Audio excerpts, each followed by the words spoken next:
ازيكم يا حلوين؟ عاملين ايه؟ انا شيري ورجعت لكم تاني بفيديو جديد. فيديو النهارده بناء على طلب من بنوتة. برضو هعلي صوتي على قد ما اقدر عشان الصوت يكون واضح. طلبت مني فيديو عن ازاي احنا ندلل نفسنا، ندلع نفسنا، نشوف جمالنا بعيد عن رأي الناس ونعبر بطريقة شبهنا. انا جمعت شوية حاجات انا بعملها لا مش لما هي حاجات انا بعملها في العادي بتاعي، ودايما بفكر نفسي بيها علشان دوامة الحياة والتعامل مع الناس ما ياخدنيش من نفسي. لان احنا ساعات من كتر ما احنا في الطاحونة بقى بتاعت الشغل، بتاعت الدراسة، بتاعت التعامل مع الناس، وطبعا الناس مختلفين. ساعات كده ممكن انت تنسى نفسك وتسرح مع حد كده، يعني مع نسخة من نفسك بس نسخة مش حلوة، وتنسى بقى ان انت تهتم ازاي بنفسك، تدلع نفسك. وهنا مش المقصود بيه بس العناية الشخصية لا، هو انت كده كده يعني كبنت وكولد، يعني الفيديو ده للاتنين طبعا. كده كده احنا الاهتمام بالنفس دي حاجة أساسية، يعني ان انا مثلا مهتمة بجسمي، بشكلي، ببشرتي، والكلام ده حاجة ايه مفيش فيها نقاش. احنا هنتكلم عن شوية نقاط مختلفة. طيب، اول حاجة عشان تعرفي ازاي تدلعي نفسك وتشوفي جمالك، تشيلي فكرة الجدعنة الاوفر والست المضحية اوفر. لان زي ما قلت لكم، ولا حد بيحب حد ضحى عشانه، ولا حد هيعمل لك تمثال من الاخر يعني. طبعا انا مش بقول ان الناس تكون انانية، ولكن العطاء يكون بحدود ومش على حساب نفسي.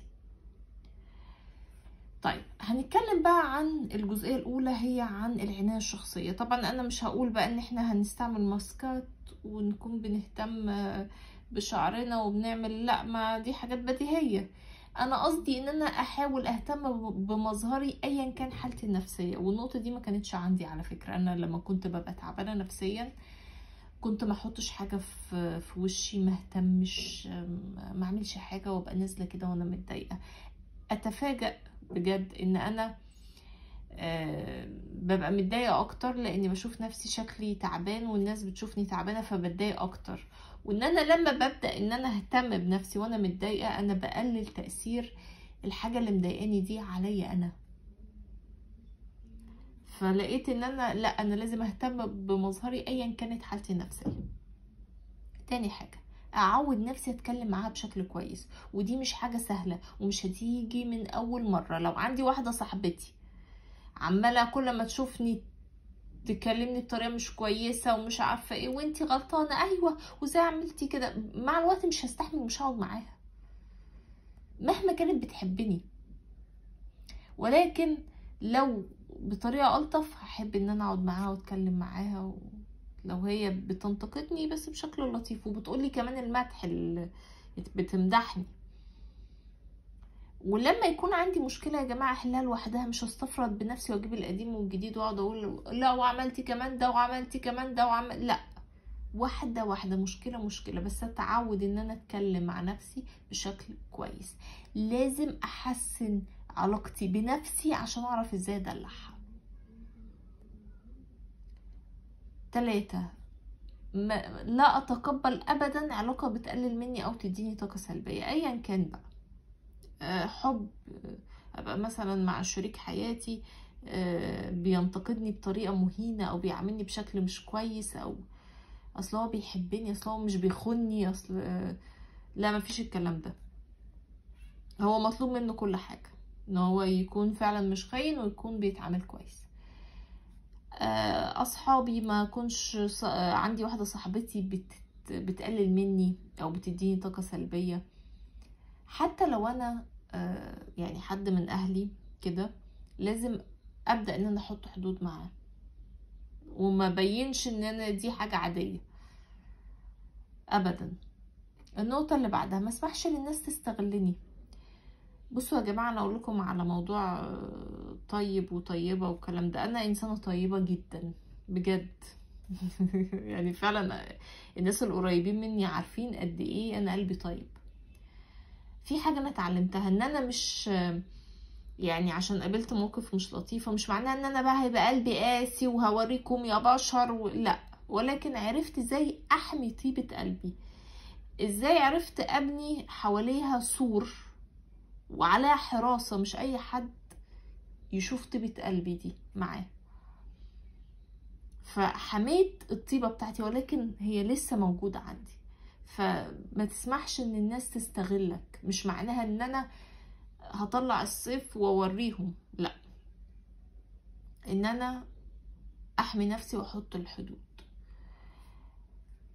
النقطة اللي بعدها، اسمح لنفسي كل فترة اتعرف على شخص جديد او اعمل هواية جديدة. طب حد هيجي يقول لي هو فين دلع النفس بقى في ان انا بتعرف على حد جديد؟ دي مهارات اجتماعية بتطور من شخصيتك، وده جزء منه دلع.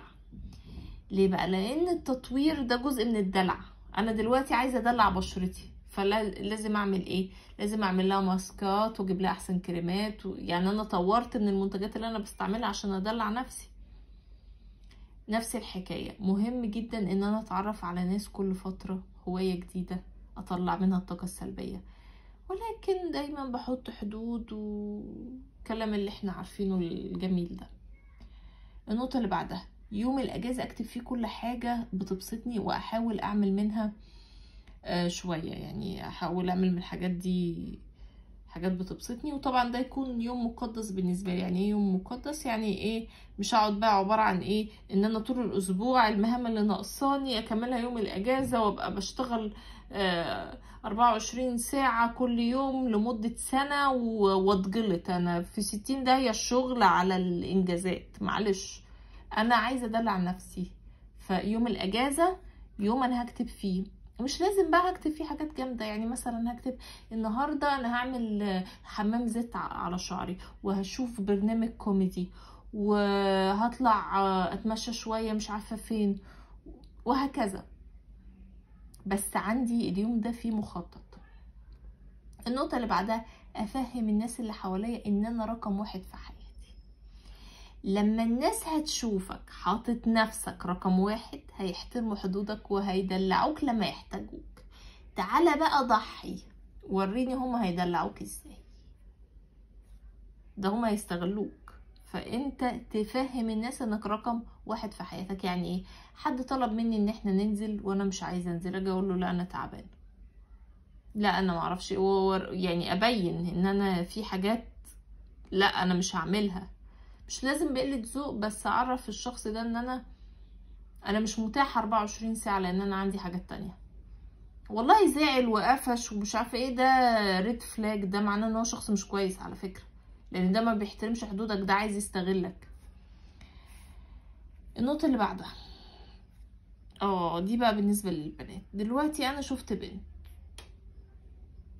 ما شوفش بنت ابقى معجبه بيها او شفت الناس معجبين بيها او كده اروح اخد النسخه منها واطبقها. ابدا بقى اعوج لساني زيها، البس زيها، اصاحب ناس زيها، ابدا ابقى انا هي. هو ده مش تدليع نفسك، مش هتشوفي جمالك، الثقه بالنفس بتاعتك هتقع، لان انت كل ما بتقلد كل ما الثقه بالنفس دي بتهدها اكتر مش بتبنيها. طيب ايه الحل؟ الحل ان انا لو قابلت بنوته وشخصيتها جميله وعجبتني وايه ده ودي جميله وحلوه ولطيفه ومش عارفه ايه، اتعرف عليها، اخد فكره عن افكارها، اتعلم منها، مفيش مشكله، واحافظ على شخصيتي، هويتي، شكلي. في ناس بتغير لهجتها، يعني تعمل نفسها من لهجه تلاقيها بتتكلم بلهجه بلد تانية لانها معجبه بحد. يعني غلط ان انت، مش فكرة ان انت تغير لهجتك او كده، بس فكرة ان انت تاخد نسخة من حد كده تطبقها 100%، ما ينفعش. انت خد من الناس، اتعلم، مفيش مشكلة.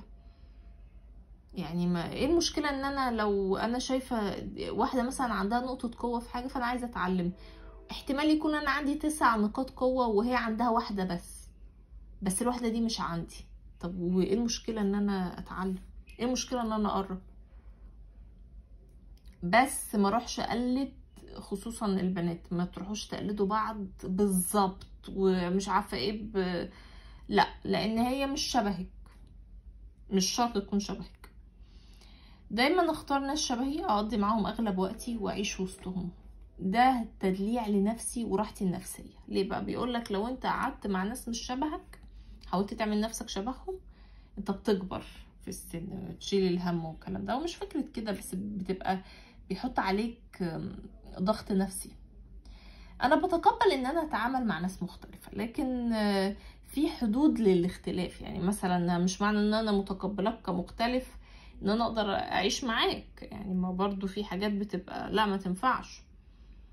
فاهمين قصدي ازاي؟ فاختار دايما ناس قريبة شبهي. الخروج في الطبيعة امر مهم جدا جدا جدا. محدش يجي يقول لي انا بيتوتي، انا بيتوتية، انا بحب البيت، انا لا لا لا لا لا. فلازم نخرج، خصوصا في اماكن فيها طبيعة، بحر، ايا كان زي ما انتوا حابين.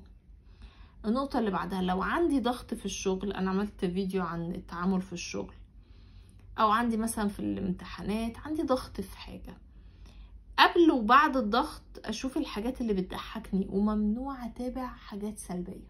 ده بقى انا عندي ضغط امتحانات، مش وقت ان انا اعرف رأيي، اشوف قصدي العالم، الحاجات المأساوية اللي بتحصل فيه ايه. ما انا عرفت او معرفتش هل في حاجة هتحصل جديدة، ما فيش حاجة هتحصل جديدة. انا دلوقتي عندي ضغط، ما زودهوش عشان ما فرقعش.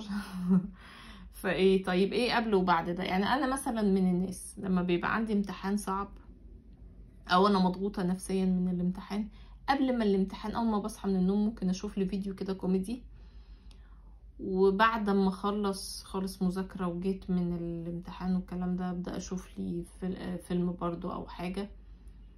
لو قبله بيوم برضو كنت بذاكر، برضو بشوف اول اليوم ونهايته. مش لازم حاجة طويلة او كبيرة، ولكن انا بحب اشيل الاسترس من عليا بأيا كان الشكل ايه، او العب رياضة ايا كان. المهم ان انا في اليوم الضغط ده احاول، ده بقى ايه، يوم الراحة، يوم حتى كمان يوم الراحة من اي حاجة تتعبني. حتى كمان انا يوم لما بيكون عندي ضغط نفسي، ما بقعدش مثلا لو انا كان في مشكلة او حاجة، ما اقعدش بقى اواجه نفسي واكتب الحاجة اللي بتوجعني. ممكن اكتبها اوكي، ما فيش مشكلة، بس ما اقعدش بقى ايه ابقى عايزة احللها، مش وقته. لكن اكتب وبعدين ابقى احلل، ماشي. وبرضو ما ننساش موضوع التدوين، وانا اتكلمت عنه قبل كده كتير، وقلت لكم ازاي المفكرة غيرت من حياتي. هسيبها لكم في الديسكريبشن بوكس الفيديو اللي اتكلمت فيه عن الموضوع ده، لان التدوين مهم قوي. النقطة اللي بعدها، اقلل وقت السوشيال ميديا.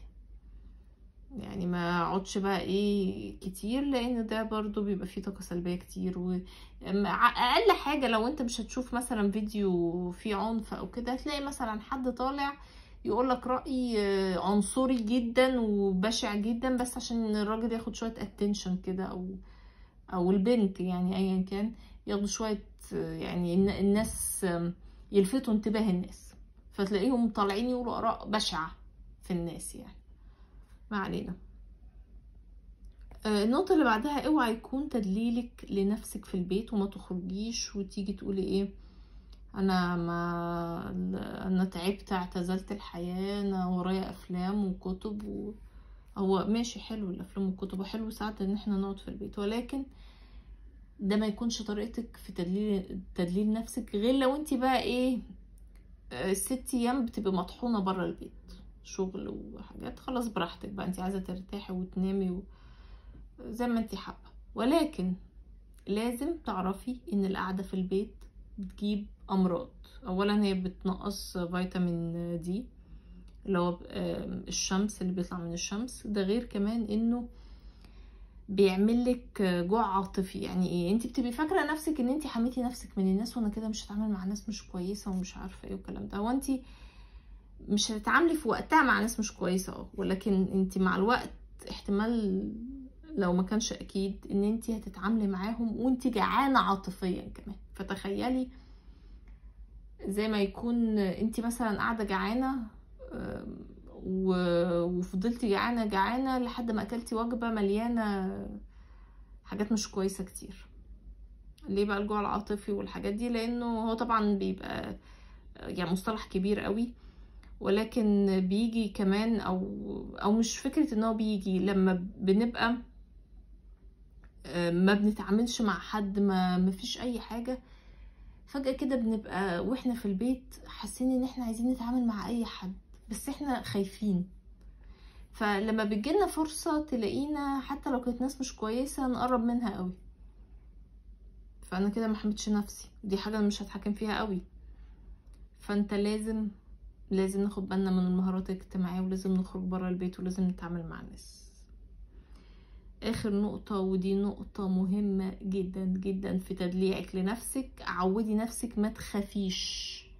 واجهي مخاوفك، يعني مش هنقول ما تخافيش، بس ازاي الخوف ما يأثرش قوي جامد. طبعا انا عملت فيديو برضو عن الخوف ده هسيبه لكم. واجهي مخاوفك، لما هتواجهي مخاوفك هتلاقيها بتصغر، هتلاقيها مش كبيرة. الخوف هيمنعنا ان احنا نستمتع بحياتنا. الخوف صدقوني يا جماعة في اغلبية الحاجات، لو ما كانش يعني نادرا ما بيظبط، عبارة عن ان هو بيقولك ما تعمليش وخلاص. يعني ما انت ما تعمليش، لا هيحصل كذا، لا هيحصل كذا وبس. فحاولي تخلي الخوف ما يسيطرش عليك. وبس كده يا حلوين، ده كان فيديو النهاردة، واشوفكم على خير فيديوهات تانية كتير.